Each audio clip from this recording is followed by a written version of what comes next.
नमस्कार, बहुत स्वागत है आप सभी का। मैं हूं आपके साथ में अमनदीप और लोकतंत्र के महापर्व का आज दूसरा चरण है। देश भर में 88 सीटों पर मतदान हो रहा है। अगर उत्तर प्रदेश की बात करें तो 8 सीटों पर आज वोटिंग जारी। मैं इस वक्त गौतम बुद्ध नगर सीट पर मौजूद हूं। मेरे आसपास आप देख सकते हैं महिलाएं वोट कास्ट करने के लिए पहुंची हुई है। पहले फेज के मुकाबले दूसरे फेज में हम देख रहे हैं लोगों में उत्साह बहुत ज्यादा है।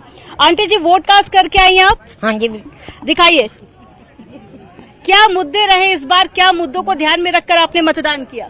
भाई अब मोदी जी के मुद्दों को सब कुछ ठीक चल रहा है? हाँ, बिल्कुल ठीक चल रहा है। आप बताइए। मैं अभी वैसे कुरुक्षेत्र में पोस्टेड हूँ और आज केवल मतदान के लिए कुरुक्षेत्र से यहाँ पे आई हूँ ताकि मैं अपना राइट टू वोट यूज कर सकूँ। और यहाँ पे बड़ा अच्छा अरेंजमेंट है, सिक्योरिटी अरेंजमेंट भी अच्छा है। स्कूल में जो प्रिजाइडिंग ऑफिसर वगैरह बनाए हैं बड़े कोऑपरेटिव हैं। जैसे माता जी की ओल्ड एज है तो उन्हें बिना लाइन के भी अंदर पहले प्रायोरिटी पे मतदान। यहाँ पर इंतजाम काफी ज्यादा किए गए। आप बताइए यहाँ के क्या मुद्दे हैं? महिलाओं की सुरक्षा का मुद्दा उठा रही है राजनीतिक पार्टियां, सुरक्षित महसूस कर रही हैं? बिल्कुल सुरक्षित महसूस कर रहे हैं और हम तो ये चाहते हैं हमारे बच्चों का भविष्य जो है वो सही हाथों में जाए, जिससे कि आगे चल के हमें कोई भी प्रॉब्लम ना आए और महिलाएं भी सुरक्षित हैं। और विकास हुआ है? विकास हम सभी चाहते हैं कि देश का विकास हो, फ्यूचर हमारा सही हाथों में रहे। चलिए, एक बार सभी लोग, आप लोग वोट कास्ट करके आए हैं, एक बार आप लोग चिन्ह दिखा दीजिए। तो देखिए, सुबह से ही लोग वोट कास्ट करने के लिए पहुंच रहे हैं और न्यूज 18 भी आप सभी से यही अपील करता है कि अगर आप लोगों ने अभी तक मतदान नहीं किया है, आपके क्षेत्र में वोटिंग हो रही है, तो जरूर घर से बाहर निकलिए और मतदान आप जरूर दें। अब तमाम शहरों से हमारे संवाददाता इस वक्त हमारे साथ में मौजूद है। अब चलिए उनका रुख कर लेते हैं। कुछ खास मेहमान भी हमारे साथ में जुड़े हुए हैं, उनसे भी आपका परिचय करा देती हूं और साथ ही चर्चा करेंगे आगे कि आज कहां पर कितना फीसदी मतदान हुआ है अभी तक। देखिए, 1 घंटे से ज्यादा का वक्त हो चुका है और सबसे पहले बागपत से पवन गौड़ हमारे साथ में जुड़ गए हैं, अलीगढ़ से संदीप पांडे हैं, गाजियाबाद से फराह खान है, मथुरा से नितिन गौतम हमारे साथ में जुड़े हुए हैं, शरद त्रिवेदी जी है, प्रवक्ता है भारतीय जनता पार्टी से, बहुत स्वागत सर आपका। विजय राठी जी जुड़ गए हैं, सपा से प्रवक्ता हैं, बहुत स्वागत आपका। और साथ ही सौरभ दुबे जी राजनीतिक विश्लेषक हैं, आपका भी सर बहुत स्वागत है। सबसे पहले एक एक कर शहरों का हाल जान लेते हैं कि कहां पर मतदाताओं में कितना ज्यादा उत्साह है। सबसे पहले बागपत चलते। पवन, आपके आसपास तस्वीरें दिखाइए और बताइए कि क्या मुद्दे हैं बागपत की जनता पे जिसको ध्यान में रखकर वो वोट कास्ट कर रहे हैं।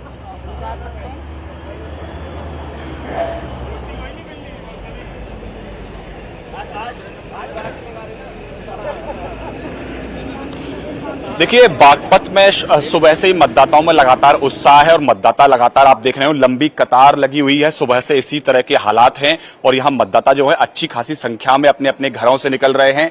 आइए उनसे बात करते हैं, जानने की कोशिश करते हैं क्या कुछ मुद्दे उनके दिमाग में हैं। आप यहाँ वोट डालने आए हैं, क्या आपके दिमाग में है, कौन कौन से मुद्दे आपके दिमाग में हैं? मुद्दे तो है नहीं, वोट डालने बस। नहीं, वोट डालने के कुछ सोच के तो आए होंगे, क्या चाहते हैं आप, क्या विकास चाहते हैं, किस तरह से आप देखना चाहते हैं बागपत को? विकास तो हो रहा है जी बागपत में, ठीक। आप भी यहाँ वोट डालने आए हैं, क्या कुछ है आपके दिमाग में? हाँ, बेरोजगारी है और क्या कोई भी कंपनी नहीं है, कुछ नहीं है, क्या है, कुछ भी नहीं है। इसके अलावा अब और भी कुछ लोग हैं, उनसे बात कर लेते हैं। आप यहाँ बागपत यहाँ वोट डालने आए हैं, क्या कुछ मुद्दे हैं आपके अंदर दिमाग जब आप वोट डालने जा रहे हैं तो? सर, ये मुद्दा है कि विकास के लिए मुद्दा है, विकास नहीं हो पाता। विकास कोई से सबसे पहले और भी आए, लेकिन अब भी विकास नहीं है। हम ये चाहते हैं कि कोई भी आए, विकास होवे। विकास के लिए हम वोटिंग करते हैं। आप भी यहाँ पहुंचे हुए हैं, क्या कुछ मुद्दा है आपके दिमाग में जब वोट डालने आप यहाँ पहुंचे हैं तो क्या कुछ सोच रहे हैं? हाँ, हमारा जो कैंडिडेट है वो ईमानदार, बढ़िया और साथ छवि का होना चाहिए, गुंडागर्दी न करने वाला नहीं होना चाहिए। जिनके जो है बहुत बड़े बड़े फार्म हैं, बड़े बड़े कारखाने हैं, उनके बजाय उस व्यक्ति को वोट देनी चाहिए जो आपके बीच का। तो देखिए, विकास के मुद्दे पर जनता वोट करने के लिए पहुंची हुई है। अब ये विकास की बात तो बार बार बीजेपी करती रही है, कितना फायदा होगा देखने वाली बात होगी। चलिए आपको गाजियाबाद लेकर चलते हैं, जहां से फराह खान हमारे साथ में जुड़ी हुई हैं। फराह, मैं देख रही हूं, मैं जिस सीट पर इस वक्त मौजूद हूं, पहले चरण के मुताबिक अब दूसरे फेज में काफी ज्यादा उत्साह लोगों में बढ़ गया है। आप अपने आसपास तस्वीरें दिखाइए, क्या पहले फेज के मुकाबले आप भी फर्क देख पा रही हैं? क्या इस बार उम्मीद की जाए कि वोट प्रतिशत बढ़ने वाला? और साथ ही बताइए कि गाजियाबाद की जनता के क्या मुद्दे? बिल्कुल अमनदीप, गेटवे ऑफ यूपी कहे जाने वाले जो गाजियाबाद है वहां पर लगातार जो है वो मतदान हो रहा है। सुबह 7 बजे से शुरुआत हुई और लोगों का उत्साह देखने को मिल रहा है, क्योंकि कहीं ना कहीं आशंका लगाई जा रही थी लॉन्ग वीकेंड है, लोग आएंगे नहीं आएंगे। लेकिन देखिए, एक बार मैं चाहूंगी कि लोग दिखाएं कि देखिए अभी वोट करके आए हैं, सीधा बातचीत करेंगे क्या मुद्दे हैं। आप बताइए, आपने किन चीजों को ध्यान में रखते हुए वोट किया? मैंने जो है सबसे पहले देश की सुरक्षा और देश के लिए ही वोट किया है, तो देश के बिना कुछ नहीं है। चेहरे पे एक बहुत बड़ी स्माइल है, वोट देकर आई हैं, तो किन मुद्दों को ध्यान में रखते हुए वोट देके आई? बीजेपी, मोदी जी और कुछ नहीं। अच्छा, आपने किन चीजों को ध्यान में रखा है? मैंने तो देश हित में जवानों यहाँ पर, क्योंकि बड़ा मुद्दा ये भी माना जा रहा है, पार्किंग का है, बहुत सारी चीजों का है, सुरक्षा का है, अतिक्रमण का है, तो किन सारी चीजों को ध्यान में रखा है? देखिए, गाजियाबाद में तो ये सब प्रॉब्लम है, अतिक्रमण की और मतलब लूट की, मार की, सब चीजों की। यहाँ पर यूथ भी जो है वो वोट दे रहे हैं। और वहाँ पर कोई फर्स्ट टाइम वोटर है क्या?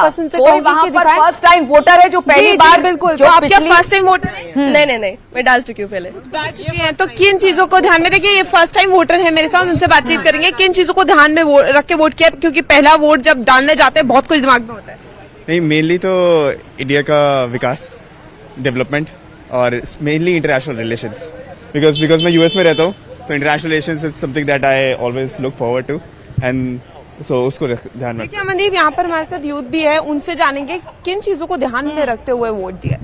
मेनली तो ये कि सही पर्सन को वोट जाए, सही पर्सन को वोट जाना। देखिए अमनदीप, आप देख रही थी लोगों का उत्साह साफ देखने को मिल रहा है। फरहान, नीलू बोल रही हो, और ये बताइए जरा, ये बताइए फरहान, वहाँ पर कि पिछली बार हमने फर्स्ट फेज में देखा था कि चुनाव। चलिए आपको अलीगढ़ लेकर चलते हैं, जहाँ से संदीप पांडे हमारे साथ पे जुड़े हुए हैं। संदीप का रुख कर लेते हैं। संदीप, अलीगढ़ की जनता के इस बार क्या मुद्दे रहने वाले हैं? राजनीतिक पार्टियों की तरफ से पूरी कोशिश की गई ताकि वो अपने पक्ष में वोटर्स को ला सके।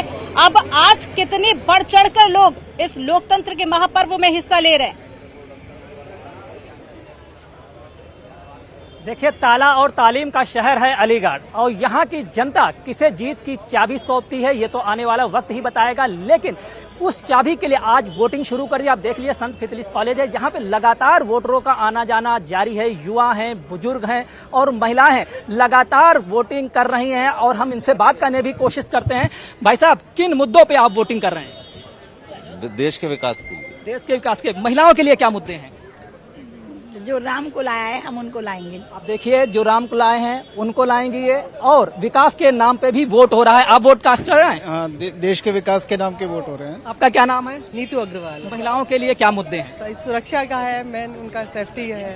सेफ्टी है, सुरक्षा को लेकर वोट किया है। विकास, राम मंदिर और महिला सुरक्षा को लेकर यहाँ पे वोट किया जा रहा है। करीब 1600 पोलिंग स्टेशन यहाँ अलीगढ़ में बनाए गए हैं और 3000 से ज्यादा बूथ हैं और 19,90,000 से ज्यादा मतदाता हैं, जो कि आज 14 प्रत्याशियों का भविष्य ईवीएम में कैद कर देंगे। लेकिन यहाँ पे राजनीतिक समीकरणों की बात करें तो बीजेपी ने अपने वर्तमान सांसद को तीसरी बार इस सीट पर मैदान में उतारा है, वो हैं सतीश गौतम। अब वो हैट्रिक यहाँ पे लगा पाएंगे या नहीं? हालांकि न्यूज 18 से स्पेशल बात में उन्होंने कहा कि वो इस बार पिछले से दोगुने ज्यादा मतदानों से जीतने जा रहे हैं। वहीं इस बार यहाँ पे बसपा ने ब्राह्मण कैंडिडेट उतार दिया और इस सीट पे ब्राह्मण अहम रोल रखते हैं। इसके अलावा सपा ने जाट समाज से प्रत्याशी मैदान में उतारा है और 2 लाख के करीब यहाँ जाट समाज संदीप जरा ये बताइए, संदीप जरा ये बताइए, क्योंकि वहां पर हम देख रहे हैं कि भारी तादाद में लोग पहुंच रहे हैं। पहले फेज के अपेक्षा हम इस बार देख रहे हैं कि लोग मतदान स्थल पर पहुंच रहे हैं। जरा पीछे का नजारा भी दिखाइए, और आप लोग तो पहले फेज में भी ग्राउंड जीरो पर मौजूद थे, तो क्या लग रहा है कि पहले फेज से ज्यादा इस बार मतदान होगा? लोग निकलकर बाहर आ रहे हैं, अपने मताधिकार का प्रयोग कर रहे हैं?